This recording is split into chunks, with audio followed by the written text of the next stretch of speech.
Right now, somewhere in the world, a company has just made a decision that will quietly change someone's life. Not with an announcement. Not with a meeting. Not even with a warning. Just a small internal shift. A role that used to exist is no longer needed. And the person who used to do that work is still there. They are still logging in. Still attending meetings. Still sending emails. But something has changed. Their work is slowly disappearing. This is how the new economy works. Not through sudden collapse, but through quiet replacement. Invisible shifts. Small changes that, over time, become irreversible. And at the center of this shift is artificial intelligence. Not the kind you see in movies. Not robots walking into offices and taking jobs overnight. But something far more subtle. Software. Tools. Systems that slowly take over tasks, one by one. Until eventually, there is nothing left to take.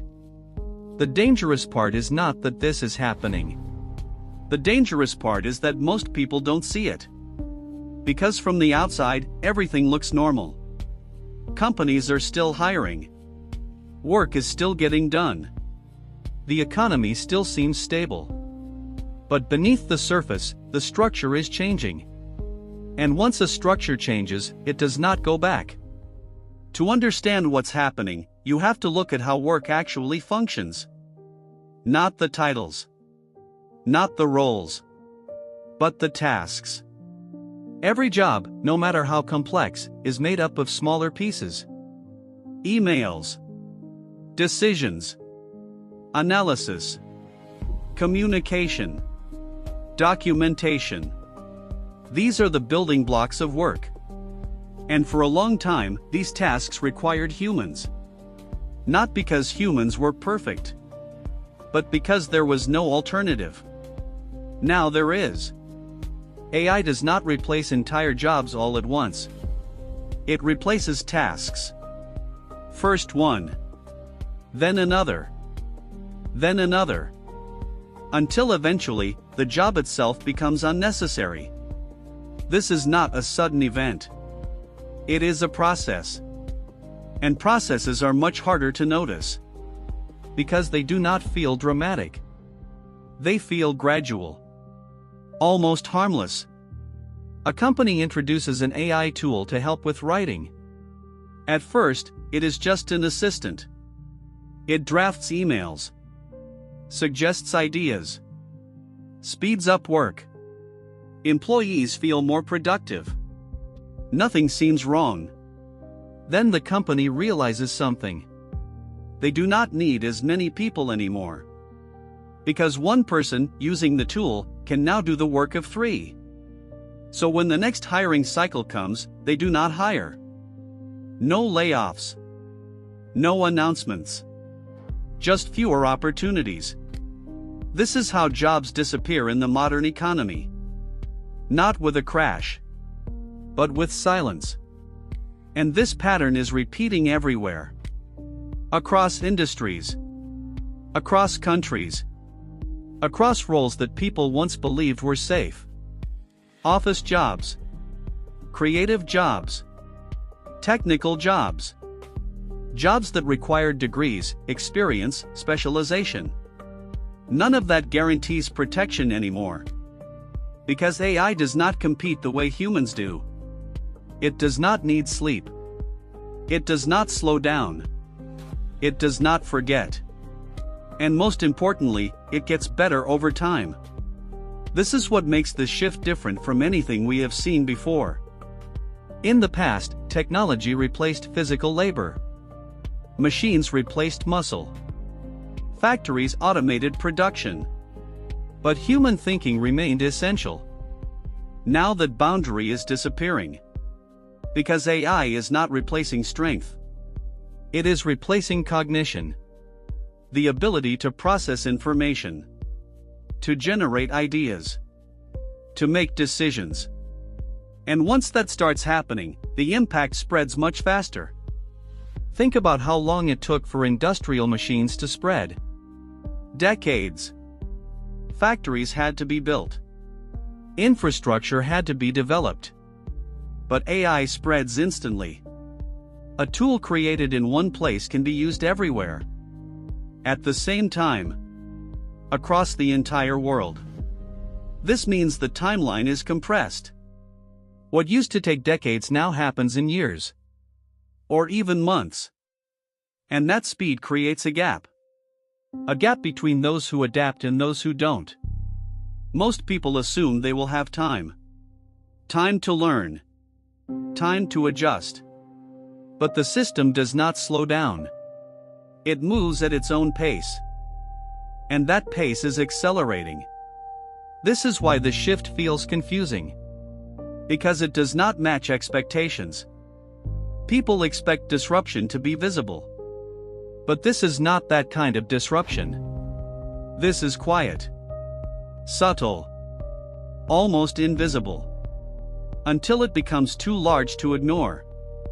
A team that used to have 10 people now has 6. But the output has not changed. So no one questions it. A company that used to hire regularly stops hiring. But business continues. So no one notices. This is how systems evolve. Not through sudden shocks. But through gradual shifts. And by the time those shifts become visible, they are already deeply embedded. The most dangerous part of this process is perception. If people do not see the change, they do not respond to it. They continue operating under old assumptions. Believing the system is still the same. But it is not. And this creates a delay. A delay between reality and awareness. And in that delay, opportunities disappear. Someone enters the job market expecting the same opportunities that existed before. But those opportunities are no longer there. Not because they vanished overnight. But because they were slowly reduced. Year after year. Decision after decision. This is why the impact feels sudden when it finally becomes visible. Because the process was hidden. And when something hidden surfaces, it feels instant. But it was building all along. This is where we are right now. Not at the beginning. Not at the end. But in the middle of the shift. And once you see the pattern, you cannot unsee it. The question is not whether AI will replace jobs. The question is how far it has already gone. And how much further it will go before most people realize it. Because by the time the majority understands, the system will already be different. And adapting late is always harder than preparing early. Right now, the shift is still quiet. But not for long. Because every system reaches a tipping point. And when that moment comes, it will feel sudden. But it will not be. It will be the result of everything that is already happening. If you want to understand how AI is reshaping jobs, you have to start with a simple idea. Not all work is equal. Some work is predictable. Some work is uncertain. Some work follows patterns. Some work depends on judgment. And this difference is what determines which jobs are disappearing first. Because AI does not replace jobs randomly. It follows patterns. And wherever there is a pattern, there is an opportunity for automation. This is the first rule. If your work can be broken down into repeatable steps, it can be learned. If it can be learned, it can be automated. And if it can be automated, it will eventually be done faster and cheaper by machines. This is not a possibility. It is a process. And that process has already begun. Look at data entry. For years, it was one of the most common entry-level jobs. Simple. Repetitive. Structured. Typing information from one place to another. Organizing records. Updating systems. But today, much of that work is already automated. Software extracts data. Systems update themselves.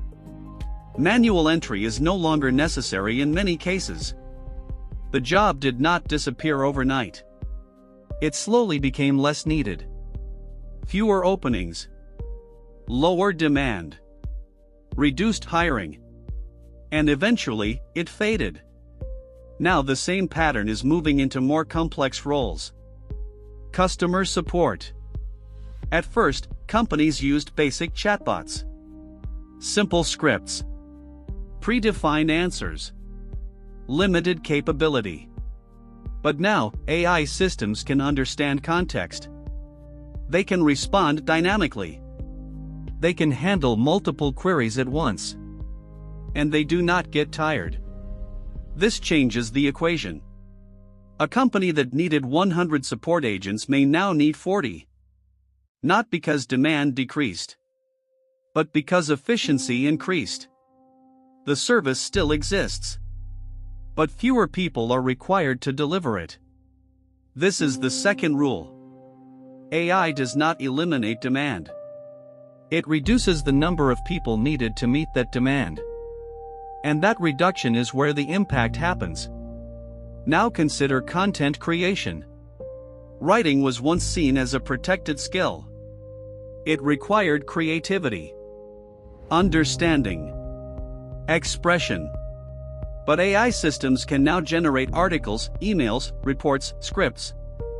Not perfectly, but well enough. And for many companies, well enough is sufficient. Because speed and cost matter. A human writer may take hours. AI can produce drafts in seconds. That changes how companies think. Instead of hiring multiple writers, they hire fewer people and use AI to scale output. Again, the job does not vanish. It compresses. And compression is harder to detect than elimination. Because people still see writers. They still see content.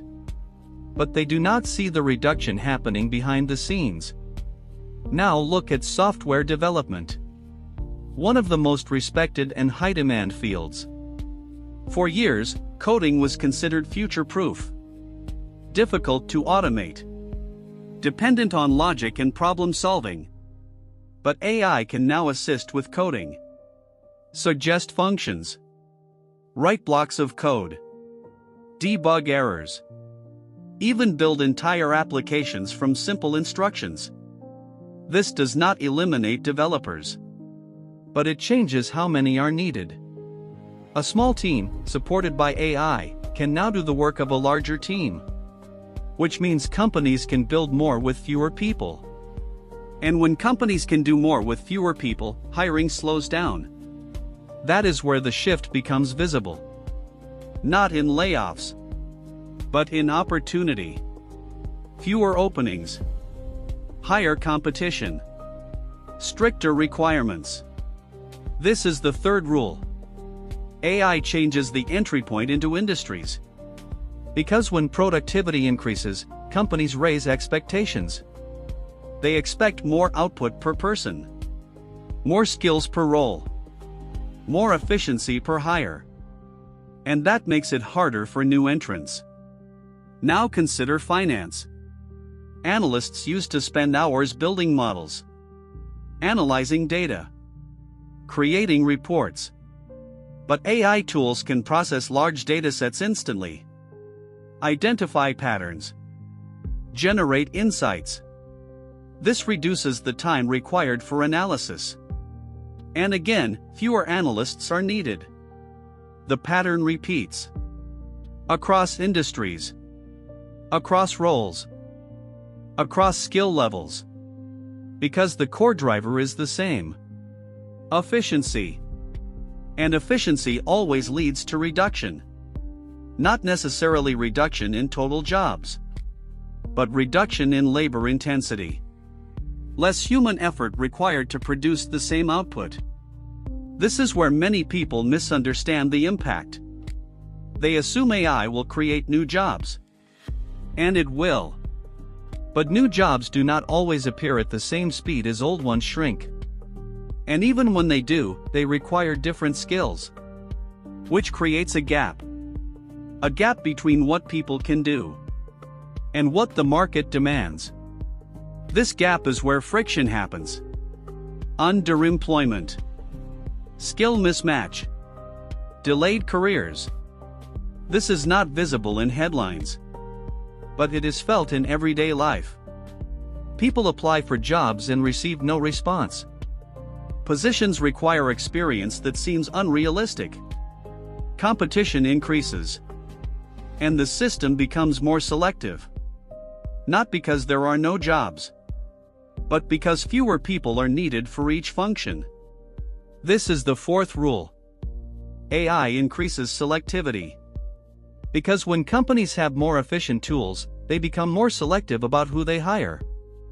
They want fewer people, but better ones. More adaptable, more capable, more efficient. And this creates pressure. Because the average worker now has to compete at a higher level. Not just against other people, but against people using AI. That changes the baseline. Now consider legal work. Drafting documents, reviewing contracts, researching cases. These tasks follow patterns, language structures, legal frameworks, and AI can assist with all of them. Law firms can process documents faster, handle more cases, with fewer junior staff. Again, the pattern repeats. The job is not eliminated, but the pathway into the profession becomes narrower. Fewer entry-level roles, more reliance on tools, higher expectations. Now look at design. Graphic design, UI design, visual content creation. AI can generate images, layouts, concepts in seconds. Designers are still needed, but the process changes. Instead of creating from scratch, they curate, edit, refine, which means one designer can produce more output. And once again, fewer designers are needed. This is not about one industry. It is about a shift across the entire system. Because the same logic applies everywhere. If a task can be automated, it will be. If output can be increased, it will be. If costs can be reduced, they will be. And all three lead to the same outcome. Less dependence on human labor. Now here is where it becomes more complex. Not all jobs are equally affected. Jobs that require unpredictability, human interaction, physical presence, complex judgment.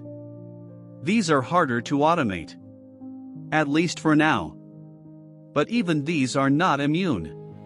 Because AI does not need to fully replace a job to impact it.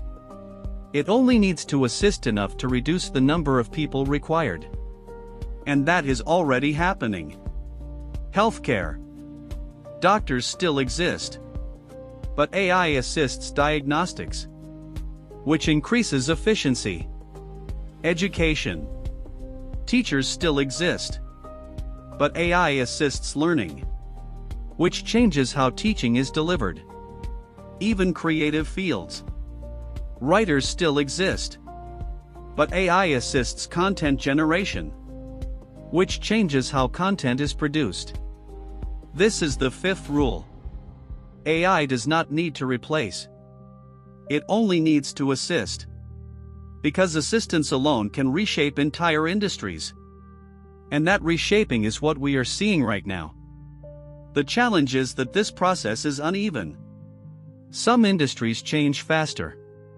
Others slower. Some roles disappear quickly. Others gradually. Which makes the overall shift harder to understand. Because there is no single moment. No clear event. No obvious turning point. Just a continuous adjustment. And that adjustment creates uncertainty. People feel that something is changing. But they cannot define it. Because it is happening everywhere. in small ways, at the same time. And those small changes accumulate until the system itself feels different. This is where we are now. Not at the point of collapse, but at the point of transformation, where the rules of work are being rewritten, not in theory, but in practice.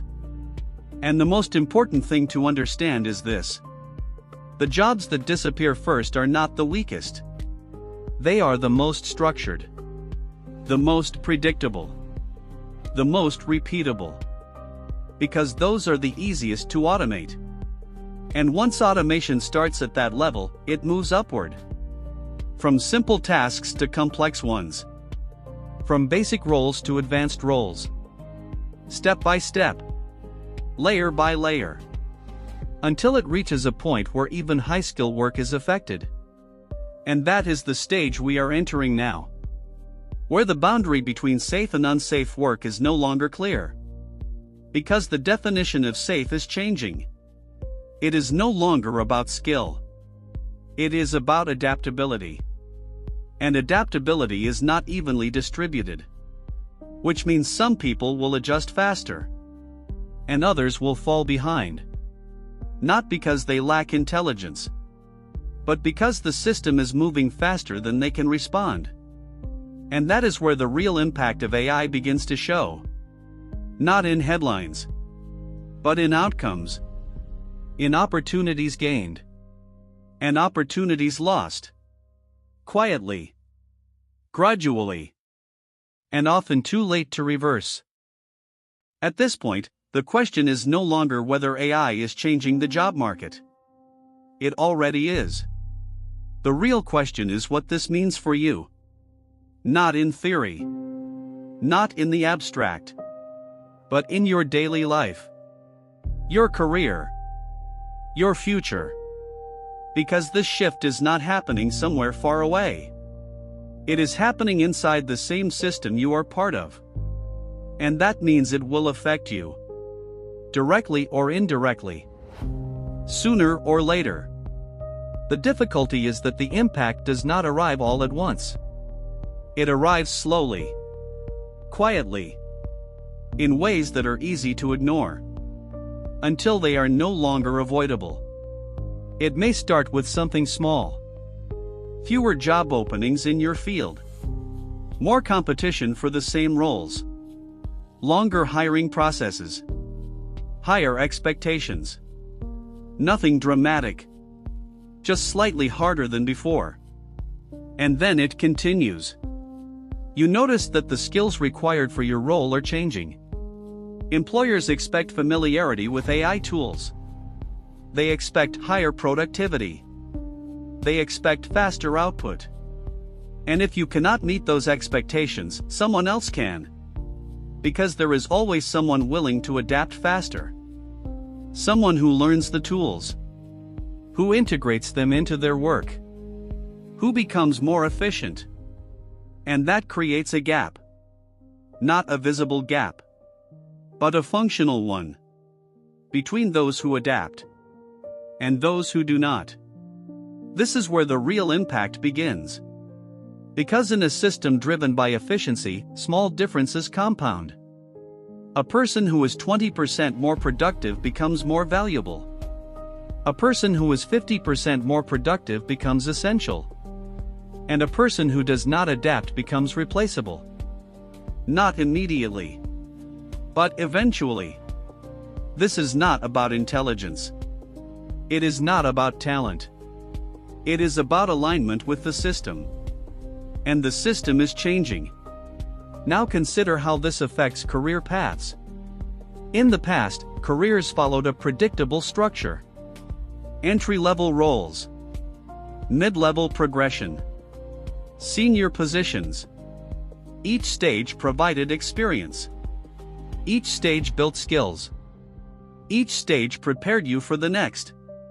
But when AI reduces entry-level opportunities, that structure breaks. Because fewer entry points mean fewer people can begin the process. And without entry points, progression becomes limited. This creates a bottleneck. More people competing for fewer starting positions. Higher barriers to entry. Greater uncertainty. And over time, this reshapes how careers are built. Not through linear progression, but through adaptation. Through skill acquisition. Through positioning. Now consider the psychological impact. Because change is not just economic. It is emotional. People seek stability, predictability, a sense of control. Work has traditionally provided that. A job meant security, income, structure. But when the system becomes uncertain, that stability weakens. And that creates anxiety. Not always visible. Not always acknowledged. But present. People feel that something is changing. But they cannot fully define it. They sense increased competition. Higher expectations. Less security. And that uncertainty affects decisions. How people choose careers. How they invest in skills. How they plan their future. This is not just a labor shift. It is a mindset shift. Because when the system changes, people must change with it. Now consider what happens if someone ignores this shift. They continue working as before. Using the same methods. Relying on the same skills. At first, nothing changes. They remain employed. They continue their routine. But over time, the gap widens. Others become more efficient. More adaptable. More aligned with the new system. And eventually, that difference becomes visible. Performance comparisons. Output differences. Evaluation metrics. And once that happens, the outcome is predictable. The system rewards those who align. And gradually excludes those who do not. Not out of malice. But out of efficiency. This is how systems operate. Now consider the opposite. Someone who recognizes the shift early. They begin to integrate AI into their work. Not as a replacement, but as an amplifier. They learn how to use tools effectively. How to increase output. How to improve quality. And over time, they become more valuable. Not because they work harder, but because they work differently. This is the key distinction. The future of work is not about effort. It is about leverage. How much output can you generate relative to your input? And AI increases leverage. But only for those who use it. This creates divergence. Two people in the same role. One uses AI. One does not. Over time, their trajectories separate. One becomes more efficient, more valuable, more secure. The other becomes relatively less competitive. Not because they lack ability, but because they are operating in an outdated way. And this divergence expands. Across teams. Across industries. Across economies. Now consider the broader implication. If fewer people are needed for the same level of output, what happens to income distribution? This is where the impact extends beyond individuals. Because when productivity increases but employment does not grow at the same rate, income shifts toward capital, toward ownership, toward those who control the systems. And that changes how wealth is distributed, which in turn affects consumption, which affects economic growth. This is not just a job issue. It is a structural economic shift. Now consider what this means for stability. Because stability depends on balance. Between productivity and employment. Between income and consumption. Between growth and distribution. If that balance shifts too far, the system becomes unstable. Not immediately, but gradually. through inequality, through reduced opportunity, through increased competition. And these effects are not isolated. They interact. They compound. They shape the future. Now bring this back to the individual level. Because ultimately, this is not about systems. It is about people. And the question each person faces is simple.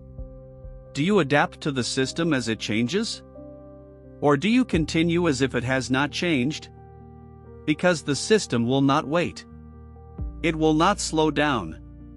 It will not adjust to individual readiness. It moves forward. Driven by incentives. Driven by efficiency. Driven by competition. And that means adaptation is not optional. It is necessary. But adaptation does not mean panic. It does not mean abandoning everything. It means awareness. Understanding what is changing. Recognizing patterns. Adjusting behavior. Learning continuously. Positioning strategically.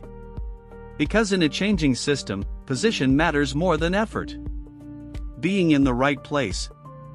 With the right skills. At the right time. That determines outcomes. Now consider what this means long term. The future of work will not disappear. But it will look different. Fewer repetitive roles. More hybrid roles. More integration between human and machine. More emphasis on adaptability. On learning. On leveraging tools. And those who align with that future will find opportunity. Those who resist it will find friction. This is not a prediction. It is a direction. Based on how systems evolve. Based on how incentives operate. Based on how technology integrates. And once you see that direction, the uncertainty becomes clearer. Because uncertainty is not about not knowing what will happen. It is about not understanding how things are changing. And once you understand the direction of change, you can navigate it. Not perfectly. Not with complete control. But with awareness. And awareness creates advantage. Because most people react late. They wait for change to become obvious. And by then, the system has already moved. But those who recognize early can position differently. They can prepare. They can adjust. They can align. And in a system that rewards alignment, that makes all the difference. So the real question is not whether AI will replace jobs. It is whether you will recognize how the system is changing.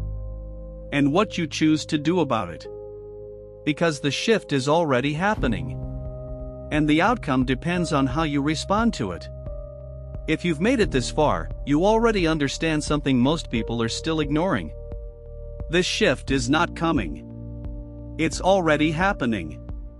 And the difference between those who benefit from it and those who struggle will come down to one thing. Awareness. Because once you see how the system is changing, you can't go back to thinking the same way. And in the next video, we're going to break down something even more important. Which jobs will actually survive AI? And why those roles are very different from what most people expect. So if you want to stay ahead of these changes, not react to them late, make sure you subscribe. Because this channel is not about trends. It's about understanding how the world is changing and what that means for you. By now, it should be clear that AI is not just changing how work is done. It is changing how decisions are made. And once decisions change, everything else follows. Because companies do not operate on emotion. They operate on incentives. Profit. Efficiency. Survival. These are the forces that drive every decision inside a business. And once you understand that, you understand something critical. This shift toward AI is not optional. It is inevitable.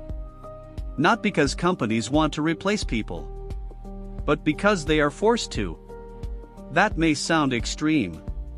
But it becomes obvious when you look at how competition works. Every company exists inside a competitive system. They compete on cost. They compete on speed. They compete on quality.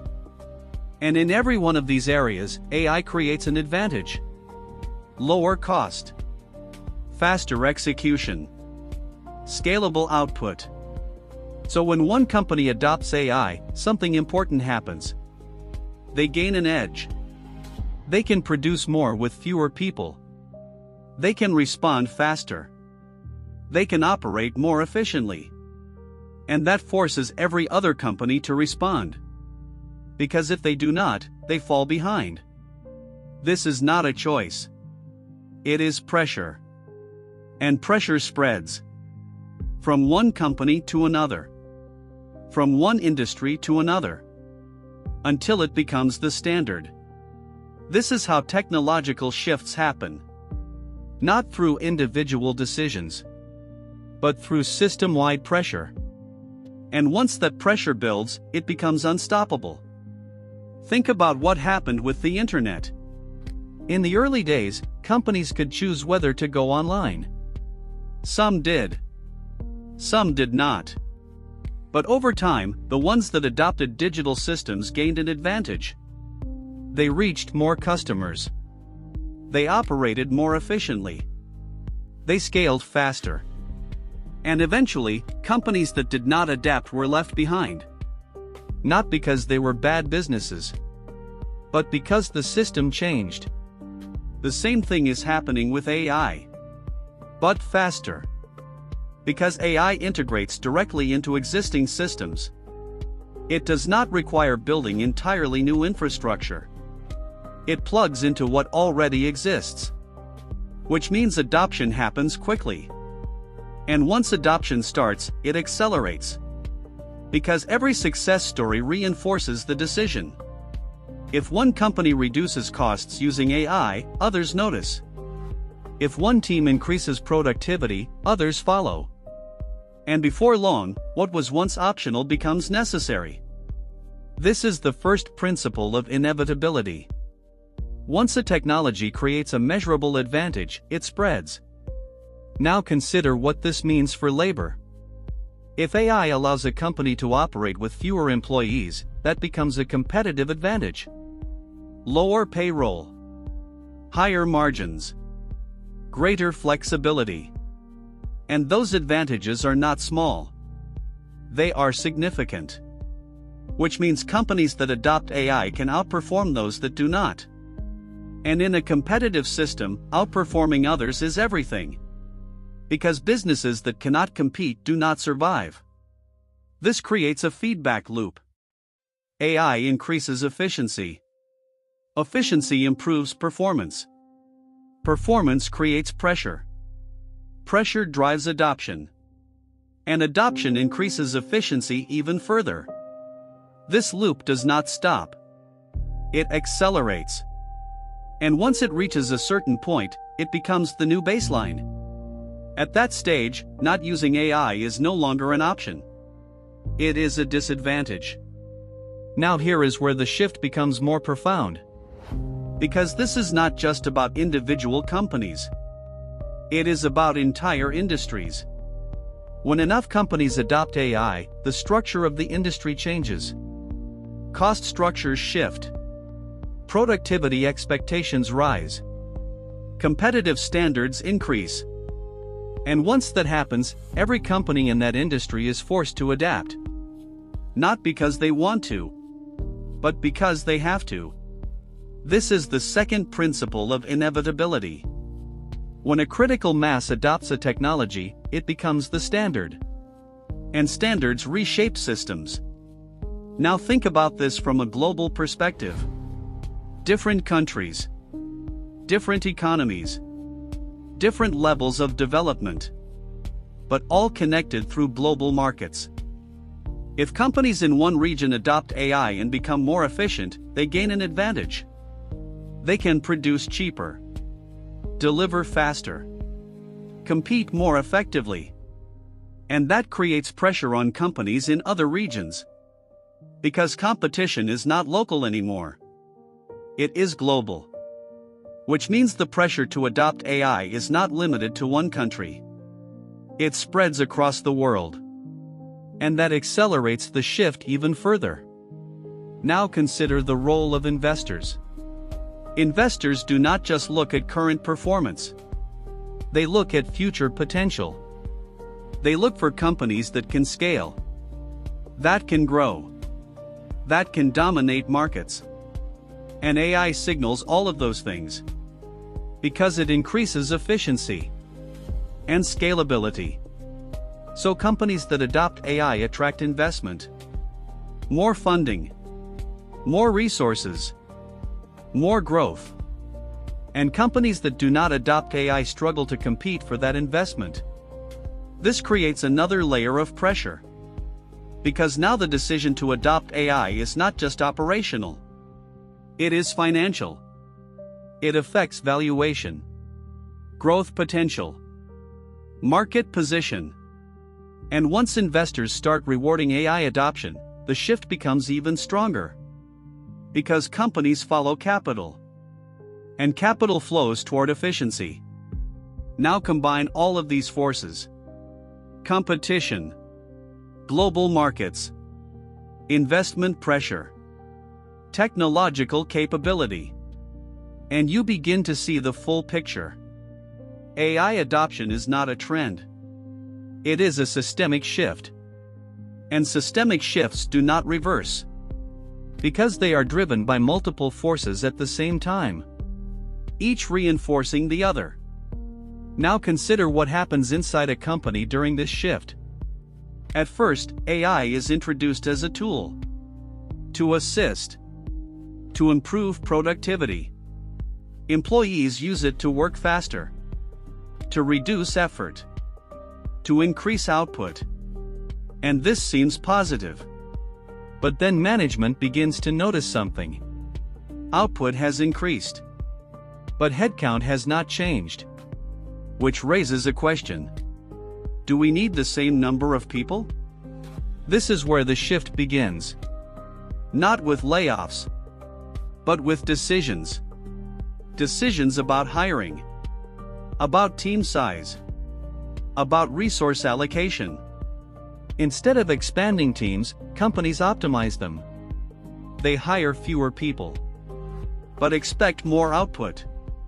Because AI makes that possible. And over time, this becomes the norm. Smaller teams, higher expectations, greater efficiency. This is the third principle of inevitability. Once productivity increases, expectations rise. And rising expectations change workforce dynamics. Now consider the long-term effect. If companies consistently operate with fewer people, what happens to the labor market? Supply increases. Demand decreases. And when supply exceeds demand, competition intensifies. This is basic economics. More candidates, fewer roles, higher competition. And higher competition changes behavior. People work harder to stand out. They acquire more skills. They accept lower pay. They adapt. Or they struggle. This is not a sudden collapse. It is a gradual shift. But it has real consequences. Because it changes how people experience work, how they enter industries, how they progress in their careers, and how they secure stability. Now here is the critical point. Even if companies wanted to slow this down, they could not. Because the system does not allow it. If one company chooses not to use AI, it becomes less efficient, less competitive, more vulnerable, and eventually, it loses. So even if leaders are concerned about jobs, they cannot ignore the pressure. Because their responsibility is to keep the company competitive, to ensure survival. And survival requires adaptation. This is why the shift continues. Not because of a single decision, but because of a system of incentives that pushes everything in the same direction. Now think about what this means for the future. This is not a temporary phase. It is a new structure. A new way of operating. Where efficiency is higher. Where output is greater. Where fewer people are needed to achieve the same results. And once that structure is in place, it becomes the foundation. Everything builds on top of it. New companies start with AI. New industries integrate it from the beginning. And over time, the entire system evolves around it. At that point, there is no going back. Because the old system is no longer competitive. No longer efficient. No longer viable. And this is where we are heading. Not toward a sudden disruption, but toward a complete transformation. Driven by incentives. Reinforced by competition. Accelerated by technology. And once you understand that, you realize something important. This is not about whether AI will replace jobs. That question is already behind us. The real question is how the system adapts to a world where human labor is no longer the primary driver of productivity. Because when that happens, everything changes. Work, income, opportunity, and the structure of the economy itself. And that is what we need to understand next.